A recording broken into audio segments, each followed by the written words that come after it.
Hi, I'm Sarah Malash, and I have recently completed my AVID Certified Educators Program, which focuses on instructional foundations. I wanted to talk about two things that I implemented in my classroom that I will be continuing on and using throughout the rest of my teaching career, quite honestly. Two things I looked at was the battles that we have in the classroom tend to deal with very large classes and being able to differentiate within those classes to reach all kids. So, the first thing that I implemented was a real time help button. Most of us use a learning management system like Canvas, and I went ahead and created this I need help button where the students could, anywhere in the room during the class period or whenever, click on the button and use a Google form to ask a question. I could see who it was written by in case they needed help or wanted me to come to their desk, or I just needed to intervene to really dig them out of whatever hole they were in. But the other kids had an answer button where they could see the question populate and they could see me answer it in real time. This proved to be so beneficial. I teach very large, differentiated classes, and in a class of 30 kids, I tend to find myself moving around the room helping the same 5 or 6 kids. So, this was a great way for some of those quiet kids or kids that didn't have enough confidence to ask a public question to ask a question. And so often, as you know, as educators, one student will ask a question and it helps everyone in the room. So, I created the answer document to show the question pop up, show my answer, and then there was even a column I created to put links and resources. So if they said, how do I do inline citations of a poem that has more than 3 or 4 lines? Not only could I answer it, I would put a link over here to a specific site, or sometimes I would link an example document, and it was really helpful. I found that once kids got comfortable with it, they used it quite a bit. I actually mentioned it to my principal and said, hey, you should probably do this so that all of us teachers can ask you questions and get answers quickly. We spend a lot of time talking about the power zone and the physical proximity in the room. But as many of you know, our classrooms are very full, and getting around the room is one thing, but also just getting to every student and giving them that, excuse me, that agency to ask a question and not put themselves at risk of being embarrassed, or just ask a question with the confidence that they're going to get an answer and nobody has to know it was them that asked. I did also leave in there things like, are you able to proceed on your assignment without this question? I included, do you need me to come there right now to help you? Or do you want some help outside of class in tutoring for this? So they could select those options as well, and they were visible to me. The only thing that was visible to the class in general was the question, the answer column, and then the resources column that followed up. I will definitely continue to use that with all my classes until I'm done in education. I don't have any negative experiences with it. Now, granted, I've only been doing it for a few months. It was really easy to set up as well. I simply went into my Canvas agenda and I put it on the main page as a red help button.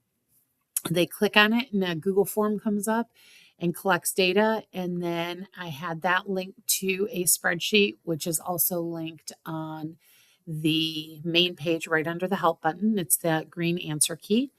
And I made sure that I hid the column that had their email, and I only allowed them to see the answer and the question, answer, and resources line. It was very handy, very well utilized throughout the year from everyone from 10th graders all the way up to seniors. So that is the first thing that I did during this process that I think I will continue to use. The other thing, that strategy that I feel was really beneficial was when I started working on the clear learning objectives and strategic design. I decided to do a little survey on the front end and talk to kids about how much they engage with their teachers' learning objectives that are typically posted on the board or on agendas. And most of them said they just ignore it. They don't pay attention to it. And so I started out with a project and I decided that I was going to tell the kids, here's what I need you to know. Here's the content. Here's what I need you to know. And then I created groups based on skill set. I made sure I had my high and my lows all mixed together and had a very differentiated group setting, put them in table groups, and gave each group a chunk of content with some explicit instructions on the expectations. And what those were that they had to create a 10-minute presentation and they had to create a learning objective that would tell me as their assessor what they were hoping the students would be able to do at the end and why it was important for them to learn that skill or content. And the kids then, with the learning objective, had to create a 10-minute presentation. They could do it in any way, a Canva, a video. I had some that wanted to do a podcast that the kids would watch to present the information, but they also had to have an engaging activity that the students could do while getting the presentation or at the completion of the presentation. And that engaging activity was to allow them to assess whether their learning objective had been met. And then they would give all that to me, and I would not only watch the presentations, but I would watch how they analyze their data, and they would report on what percentage of students achieved the learning objective. I found this to be a little complex to set up in the beginning. I had to be very explicit and create my rubric on exactly what I wanted. For this exercise, I was doing the Hamlet play.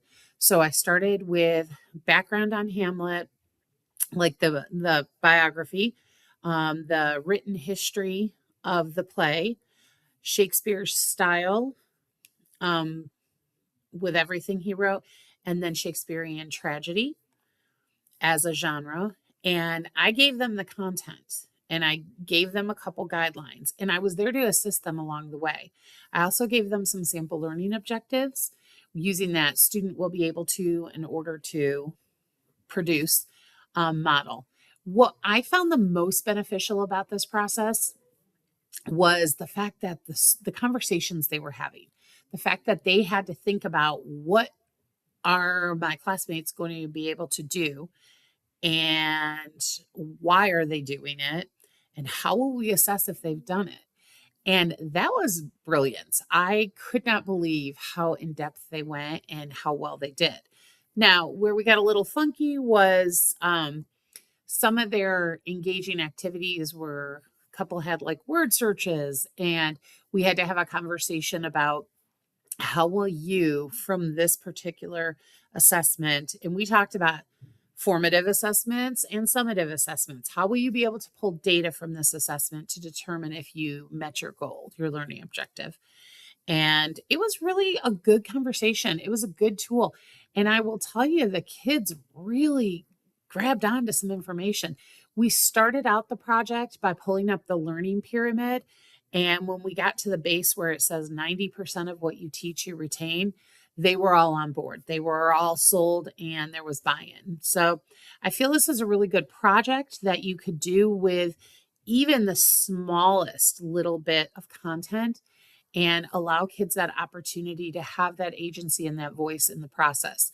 Have them set the learning objective, have them take the content and create a presentation that they would find interesting, and then have them assess whether they met that goal in that learning objective. Did they get the outcome they were seeking? So my help button with real-time answers and my student-led education really, to me, were the two things that I'm going to continue to do throughout my time as an educator and use those models whenever I can. I think it solves a lot of problems that we have within the classroom, And it gives students the ability to have some say in their learning and some buy in. Thank you for listening.